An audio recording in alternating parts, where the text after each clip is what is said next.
Video में हम आपको बताएंगे सेल के आगे के बारे में। जैसा कि सेल का पार्ट 1 हमने अपलोड किया था, तो अब सेल का पार्ट 2 आ गया है और आज के इस वीडियो में हम उससे आगे का पढ़ेंगे। तो हमने पिछले वीडियो में वैक्यूल्स और उसके आगे के बारे में हम लोगों ने जाना था, तो आज उसके आगे से जानेंगे सेंट्रोसोम के बारे में। सबसे पहले अगर हम सेंट्रोसोम की बात करें तो सेंट्रोसोम की डिस्कवरी बोवेरी नाम के एक वैज्ञानिक ने की थी। सेंट्रोसोम का काम क्या होता है? सेंट्रोसोम का काम जो है वो सेल डिवीजन का है। ये सेल को डिवाइड करता है। सेल डिवीजन कहने का मीन्स क्या कि एक सेल टूट के दो सेल में बढ़ जाता है और जो दूसरा न्यू फॉर्म सेल होता है वो डेड सेल का जगह ले लेता है। तो इस पिक्चर की मदद से आपको दिख रहा होगा, यहाँ पे ये एक प्री एग्जिस्टिंग सेल है और इससे टूट करके अलग हो रहा है ये सेल और ये न्यू सेल बन रहा है जो कि एक डेड सेल का जगह ले लेगा। तो ये होता है। उसके बाद ये सबसे ज़्यादा कहाँ पाया जाता है? तो सबसे ज़्यादा लीवर में पाया जाता है, जिसके कारण लीवर में काफ़ी फास्ट सेल डिवीज़न होता है। उसके बाद ये सबसे कम कहाँ पाया जाता है? तो ब्रेन में। ब्रेन में बहुत ही कम पाया जाता है, जिसके कारण ब्रेन में सेल डिवीज़न नहीं होता। तो यहाँ पे आप हमसे पूछ सकते हो कि सर, अगर ब्रेन में सेल डिवीज़न नहीं होता है तो ब्रेन ट्यूमर जो कि कैंसर है वो ब्रेन में कैसे हो जाता है? सबसे पहले आपको हम बता दें कैंसर क्या है। अनकंट्रोल्ड डिवीजन ऑफ सेल को ही कैंसर कहा जाता है। मीन्स क्या कि अगर सेल डिवीज़न हो रहा है वो अनकंट्रोल है, यानी कि काफ़ी ज़्यादा अनकंट्रोल मात्रा में हो रहा है, तो उसी को कैंसर कहा जाता है। और जो हमारा ब्रेन है वो 90% किससे बना हुआ है? हमारा ब्रेन 90% बना हुआ है। हमारा ब्रेन 90% बना हुआ है न्यूरॉन सेल से, और उसमें जो है सेंट्रोसोम प्रेजेंट नहीं होता है, एब्सेंट होता है। और उसके बाद जो 10% है वो बना हुआ है गैली सेल से, और गैलिया सेल जो है गैलिया सेल उसमें प्रेजेंट होता है सेंट्रोसोम, जिसके कारण वहाँ पे सेल डिवीज़न हो जाता है। और अगर इस सेल में डिवीज़न ज़्यादा हुआ तो आपको ब्रेन ट्यूमर या फिर कैंसर भी बहुत लोगों को हो जाता है। तो सेंट्रोसोम समझ में आ गया। उसके बाद अगला है क्या है? एंडोप्लाज्मिक रेटिकुलम, जिसे हम लोग ER भी कहते हैं, एंडोप्लाज्मिक रेटिकुलम को। तो एंडोप्लाज्मिक रेटिकुलम जो होता है वो क्या करता है? एक अंदरी के ढांचा, अंदरूनी ढांचा की तरह काम करता है कि सेल चपक न जाए उसमें। वो क्या पिलर, घर में कैसे पिलर होता है जो खड़ा रहता है, घर को सपोर्ट देता है, उस कारण से ये भी देता है, इसे इनर सपोर्ट प्रोवाइड करता है। और इसके 2 सरफेस होता है। एक होता है स्मूथ सरफेस, जिसे स्मूथ ER कहते हैं, जो कि फैट बनाता है, और दूसरा होता है रफ सरफेस, जिसे रफ ER कहते हैं, और वो बनाता है प्रोटीन, और उसके ऊपर राइबोसोम्स होता है। तो यहाँ पे आप देख सकते हैं, यहाँ पे आपको दिख रहा होगा ये क्या है? ये हो गया आपका स्मूथ सरफेस, ये हो गया स्मूथ सरफेस, और यहाँ बीच से डिवाइड कर दिए, और ये हो गया रफ सरफेस। तो यहाँ पे रफ सरफेस पे आपको कुछ छोटे छोटे डॉट्स दिख रहे होंगे। ये डॉट्स कुछ और नहीं, राइबोसोम्स है। वहीं राइबोसोम्स जो कि प्रोटीन को बनाने का काम करते हैं। तो बहुत सारे लोग बोलते हैं कि रफ एंडोप्लाज्मिक रेटिकुलम जो है रफ ER ही प्रोटीन बनाता है। रफ ER प्रोटीन बनाता नहीं है, रफ ER पे प्रोटीन बनता है। और प्रोटीन बनाता कौन है? तो प्रोटीन बनाता राइबोसोम्स है, जो कि वहाँ पे प्रेजेंट होता है। तो राइबोसोम्स जो होता है, अब उसके बारे में आगे हम थोड़ा चर्चा करेंगे। तो राइबोसोम क्या है? तो राइबोसोम्स आपको हम सभी को देखने को मिलेगा, ये होता है प्रोटीन फैक्ट्री ऑफ बॉडी, या फिर ये प्रोटीन को प्रोड्यूस करता है। और उसके अलावा 2 होता है, एक हो गया आपका 70S और दूसरा होता है 80S। तो आखिर इसको कैसे किया जाता है? तो देखिए, S जो है वो है सेडिमेंटेशन कोफिशिएंट। सेडिमेंटेशन कोफिशिएंट कहने का मतलब कि अगर कोई 2 ऑब्जेक्ट है, एक ऑब्जेक्ट B एक ऑब्जेक्ट C, और अगर ऑब्जेक्ट A B से पहले पानी में चला जाता है, यानी पानी में डूब जाता है, तो इसका सेडिमेंटेशन कोफिशिएंट ज़्यादा हुआ और B का कम हुआ। तो इसी तरह ये भी है, 80S जो है वो बड़ा है और 70S छोटा है। यहाँ पे S का मतलब सेडिमेंटेशन कोफिशिएंट हुआ।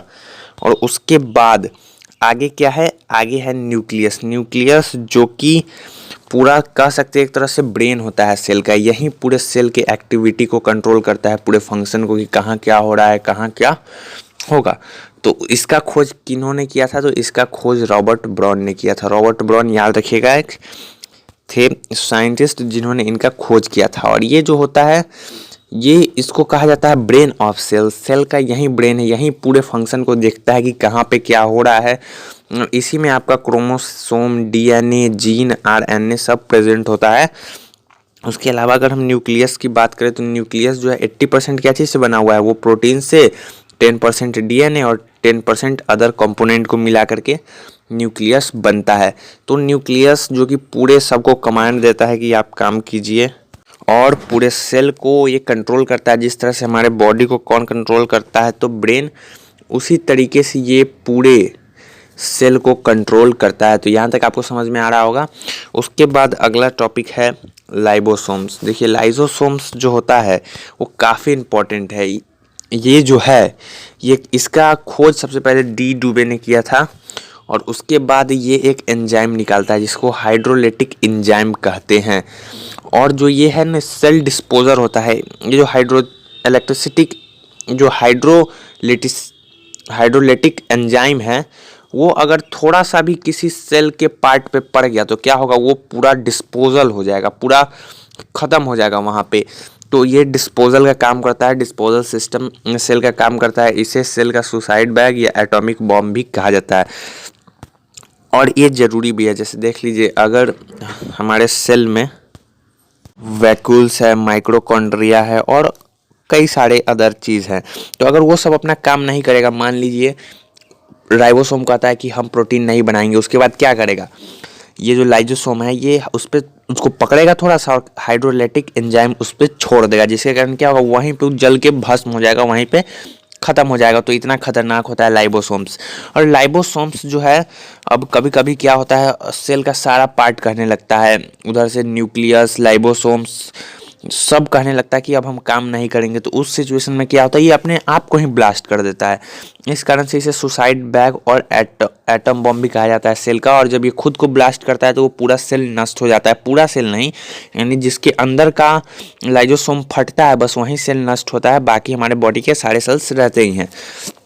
और ये होता है क्या, ये आरबीसी के पास नहीं होता है, रेड ब्लड सेल जो है इसके पास लाइसोसोम नहीं होता है। तो ये कहाँ पे, ये स्लीपिन हमारे बॉडी में है, वहाँ जिसे ब्लड बैंक भी कहा जाता है, वहाँ पे जाता है। आपको मालूम होगा 120 दिन का इसका लाइफ स्पैन होता है, उसके बाद ये मर जाता है। उसके बाद ये कहाँ जाता है, स्लीपिन में जाता है, उसके बाद वहाँ पे जा करके मरता है। तो अगर लाइसोसोम हमारे बॉडी में ना रहे तो देख लीजिए, किसी को अगर चोट लग जाता है तो उस हिस्से पे पूरा रेड स्ट्रिप आ जाएगा, पूरा रेड हो जाएगा वहाँ पे।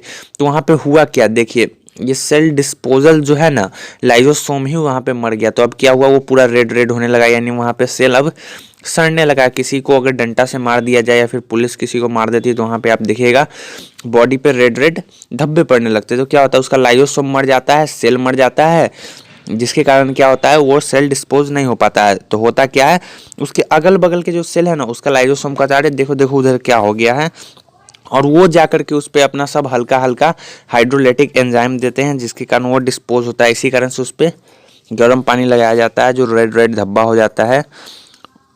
तो लाइसोसोम्स हमारे बॉडी के लिए काफ़ी इंपॉर्टेंट है। अगर ये नहीं होगा तो हमारा जो सेल है वो डेड हो जाने के बाद पूरे बॉडी में सड़ता रहेगा। तो उसको कोई गलाने के लिए, कोई डिस्पोज करने के लिए चाहिए, तो वही काम कौन करता है, वही काम करता है लाइसोसोम्स। तो ये टॉपिक क्लियर हुआ। उसके बाद अगला है प्रोटोप्लाज्म एडजेसेंस। कहने का मतलब प्रोटोप्लाज्म हुआ क्या, जैसे देखिए आपने कभी ना कभी इलेक्ट्रॉनिक गैजेट खरीदा होगा, चाहे मोबाइल फ़ोन हो गया, लैपटॉप हो गया या टैबलेट। तो जब आप उसके डब्बा में लाते होंगे तो उसमें बहुत सारा कवरिंग रहता है, उसमें पॉलीथीन रहता है, फिर उसमें एक फोम टाइप का रहता है। वो क्यों दिया जाता है कि अगर ये कभी गिरे या फिर इसमें थोड़ा सा भी झटका लगे तो ये क्या हो, अपने जगह से हिले नहीं, यानी कि वो उसका ग्लास जो है वो टूट न जाए। उसी तरह होता है हमारे पूरे सेल में। तो प्रोटोप्लाज्म जो है वो क्या है, प्रोटोप्लाज्म दो तरह का होता है, और ये क्या होता है, कलरलेस होता है और 80% वाटर से बना होता है। और जो साइटोप्लाज्म होता है वो सेल के अंदर भरा हुआ होता है, और जो न्यूक्लियोप्लाज्म होता है वो न्यूक्लियस के अंदर भरा होता है। तो समझने का मतलब यहाँ पे ये है कि यहाँ पे आपको दिख रहा होगा, ये है सेल। तो ये जो है ये क्या है, ये है आपका साइटोप्लाज्म। ये क्या करता है, यहाँ पे जो दो कंपोनेंट है, मान लीजिए लाइजोसोम्स है, यहाँ पे न्यूक्लियस या फिर कुछ और है, ये दोनों को आपस में टकराने से रोकता है। वरना मान लीजिए लाइजोसोम्स टकरा गया न्यूक्लियस से, न्यूक्लियस पे छोड़ देगा हाइड्रोलैटिक एसिड, उसके बाद न्यूक्लियस मर गया, न्यूक्लियस मरा, पूरा सेल का फंक्शन बर्बाद। तो इसी तरह से होता है। तो इसी कारण से ये भी काफ़ी इंपॉर्टेंट है। और इसमें भरा क्या होता है? पानी। देखिए, अगर इसमें 1% पानी का कमी होगा हमको प्यास लगेगा, और 10% पानी का कमी होगा तो आदमी मर जाएगा, क्योंकि ये बहुत ज़रूरी है। अगर ये ना हो ना तो हमारे सेल में सब पार्ट एक दूसरे से टकराने लगेंगे, कोलैप्स करने लगेंगे और सब खत्म हो जाएगा। तो और एक और चीज़ आपको बता दें हम, यहाँ पे जो था राइबोसोम्स कि आखिर किस में कौन सा राइबोसोम होता है, तो जो ये 70S राइबोसोम है ना, वो आपको प्रोकैरियोटिक सेल में पाया जाता है, और 80S जो बड़ा राइबोसोम है वो पाया जाता है यूरोकैरियोटिक सेल में। तो ये सारे कैरियोटिक सेल हम लास्ट में पढ़ाएंगे, क्योंकि सेल एक काफ़ी बड़ा चैप्टर है, एक वीडियो में कवर नहीं हो पाता, इसलिए 2-3 पार्ट लाना पड़ता है। तो लास्ट तक बने रहने के लिए आप सभी का धन्यवाद। तो बहुत जल्द इसका 3rd पार्ट लेकर के हम आएंगे। तो जब तक के लिए अपना ख्याल रखिए। बाय, जय हिंद।